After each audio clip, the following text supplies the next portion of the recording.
Welcome to Whitespace, Data Center Dynamics weekly look at news from the data center industry. Now, the biggest news this week was a crash that grounded an airline. Michael. Yeah, the biggest news is a huge outage that affected Delta Airlines computer systems, which kind of grounded tens of thousands of passengers and basically took down all their check-in systems. So all this was causing a huge amount of backlog in terms of the flights that could leave, the flights that couldn't leave. So actually what caused this was not immediately clear from Delta's statement. They kind of said that it might have been a power outage, which might have been from Georgia Power. Georgia Power came back and said it basically wasn't their fault. So these kind of accusations and counter-accusations were flying about. This only became clear a few days later when Delta released a statement basically saying that they'd further investigated and they discovered that it wasn't a power outage, it was a power control module which malfunctioned, which caused a surge that cut off the power supply. So the backup systems didn't click in when they should have done when this power surge occurred, and this is the result. 451 flights cancelled on Monday, another 250 on Tuesday, so it extended on. There was so much, it's almost like a domino effect really, so much overflow into the next day. Yes, these things are so finely balanced. One outage, even if they can fix the data center quickly. How long do we know how long it took to fix the data center? I think it occurred at 2:30 in the morning, so it lasted 6 hours, and it was only kind of remedied at 8:30. But then, of course, the after effects continued into the days after. So more mysteries, though. Facebook is still keeping us guessing as to where their next data center will be. And well, it's a very interesting one because they've been trying to keep it secret. They don't want anyone to know that Facebook are building this data center, and they're kind of playing Utah and New Mexico off against each other, trying to see which one gives them the best deal. Utah is trying to say, we'll give you $240 million in tax incentives, depending on who you ask. Some people say it's a bit less, some people say maybe it's more, because there's a lot of unknowns. And then New Mexico is trying to rush it through. They're giving tons of tax returns across each one, and there's a lot of laws that Facebook are trying to get passed. They did some lobbying. It's a very interesting story of them going through subsidiaries, going through a company called Greater Kudu LLC, trying to work out if they should build this huge data center in either New Mexico or Utah, and maybe they'll do both. Who knows? Well, that's a possibility. Is there anything different about this data center compared to previous Facebook ones? Are they just kind of stamping out a new one similar to what they've done before? It would be a very large one. I mean, if it was to be in Utah, it would be bigger than, say, the NSA's facility. Wow. It would use 3 times as much electricity. At full, because obviously they go in stages. And probably store 10 times as much personal information. Yeah, exactly. But which we put up, so, you know. Yes, that's right. We're all collaborating in it. The New Mexico application is all about, or the bit that brought it to people's attention was a power agreement about renewable energy. Is the same thing happening in Utah? Yeah. They actually managed to pass a law in Utah that gives them, they can get tax incentives on using renewable energy. That didn't exist before they decided they wanted to build a data center there. So it's similar things. They're trying to get, they're eventually 100% renewable on it, but they're trying to get, I think, 50% at the moment if they go with it. Right. Okay. And it's totally shaping the sort of like state law now. Yeah, it's very fascinating. There's other data center companies I saw kind of grumbling that, hey, we're here already. We don't get these things. Why do these mega corporations get it? But obviously, for these states, there is an incentive to try and bring in investment. They hope eBay came to Utah and it led to them building other things there. They hope that maybe the data center itself, there's some construction jobs at the beginning, but there's not that many jobs afterwards. But the hope is it spirals. Right. Well, I found out about data center this week. Perhaps I should have known it already, but Microsoft has a €2 billion data center in the Netherlands that really has been scarcely mentioned for the last 3 years. There was some coverage 3 years ago saying Microsoft is planning to do this, But just this last couple of weeks, things have been appearing in the Dutch press about it, saying that actually part of it, 2 halls I think, is already up and running. Another 2 halls are about to be built, and I spent a happy few minutes sort of wandering around on Google Maps, looking at the perimeter of it, so you can do your investigative journalism from your own desk. On using cloud-based data center Street View. Yeah, From a competitor to Microsoft. Yes, that's right. We can be very clear that what we're seeing here is the actual data center, because it looks like one, it appears to have been built over the right period, and the names of the contractors are visible on the outside. There's Mace, a British company that's managing it, and Jules, a Dutch company that's doing the substation.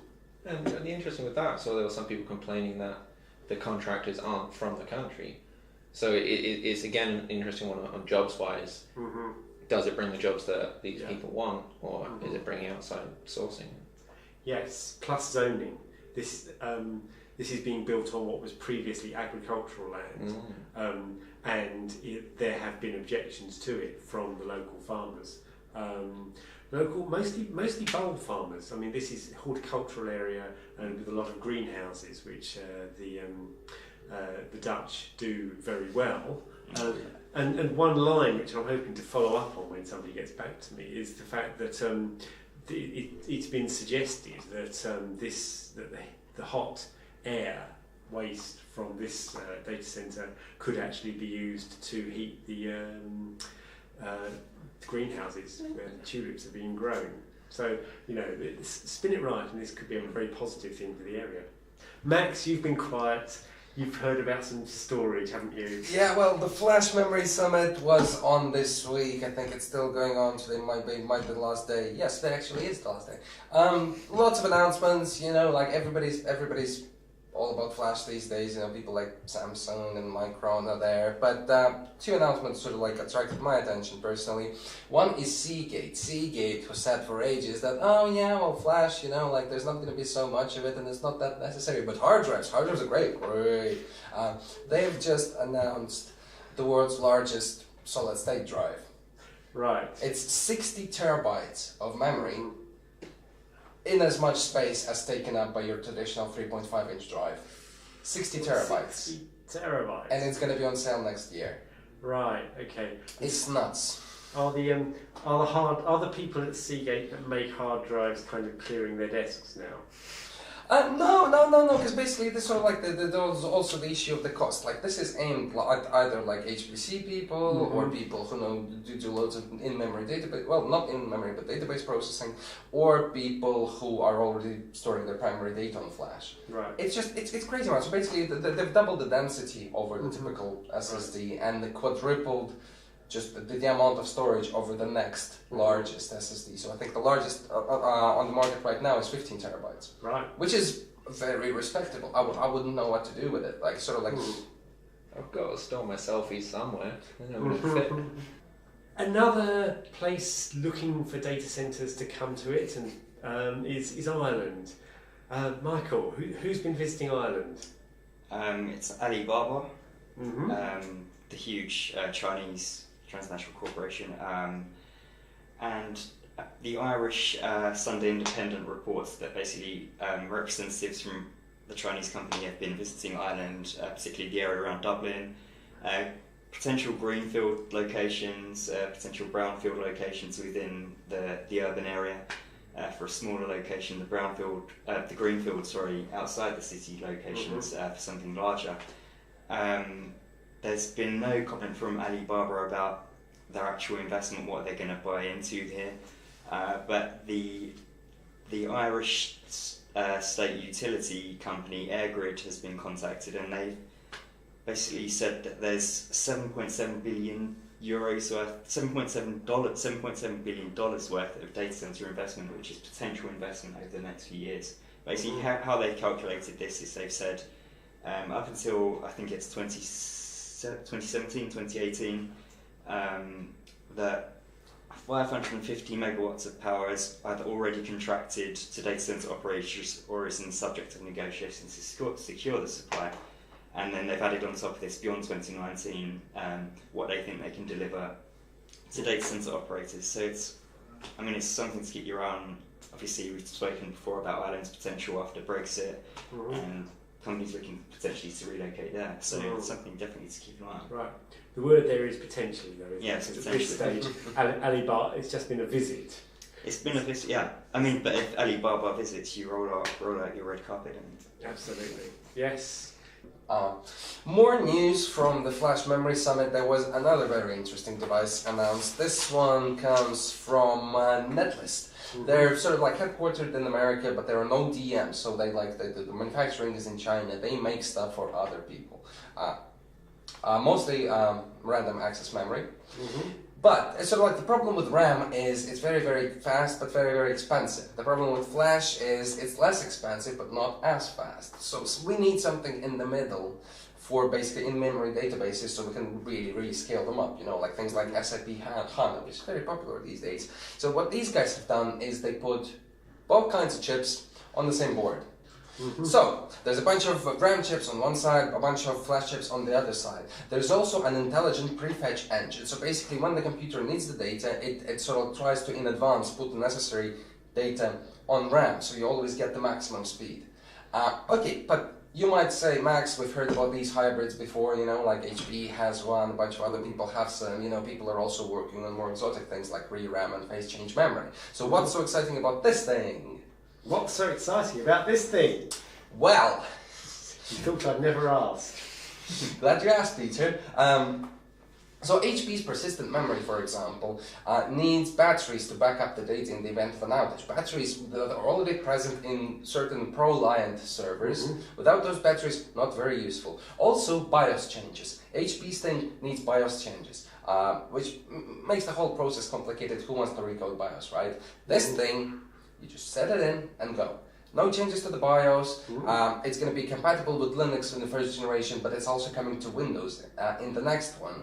And I don't know. I mean, I'm sort of thinking I want one of these. It would be great. It would be fantastic because it still derives power from the same slot. It's very fast and it does deliver a lot of capacity. So go Netlist. It sounds like an interesting thing. Maybe not with a lot of potential, but at least as a stopgap until we get more efficient forms of RAM. So people wondering what to get Max for Christmas? Yes. Now we know. Some hybrid flash RAM memory. HybriDIMM. HybriDIMM. And aptly named companies. Intel has bought Nirvana. Nirvana, yes.